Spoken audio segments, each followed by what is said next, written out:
How to reuse old soil to grow a thriving garden like George Washington Carver used his soil regeneration techniques to save southern farming.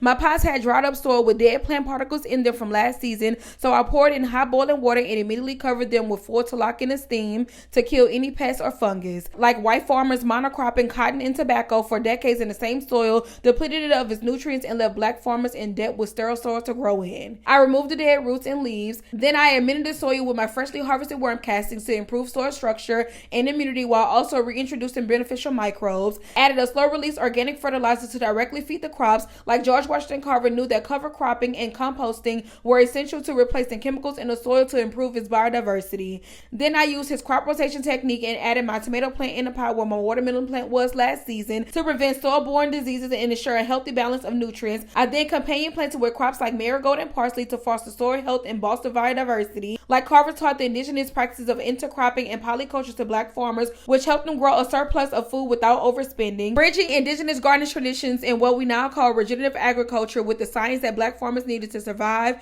fostering food sovereignty. As the pioneer of the modern organic gardening movement, whose contributions are not mentioned enough today, George Washington Carver knew that soil health equals food quality. He also knew that chemicals are as toxic to the soil as drugs are to people, and that if we want unlimited food access that is not threatened by climate change, then industrial agricultural practices today that deplete water resources, hurt biodiversity, and exacerbate climate change need to be replaced with regenerative gardening practices that heals the soil and don't erase the black and indigenous gardening history that made the food industry as robust as it is today.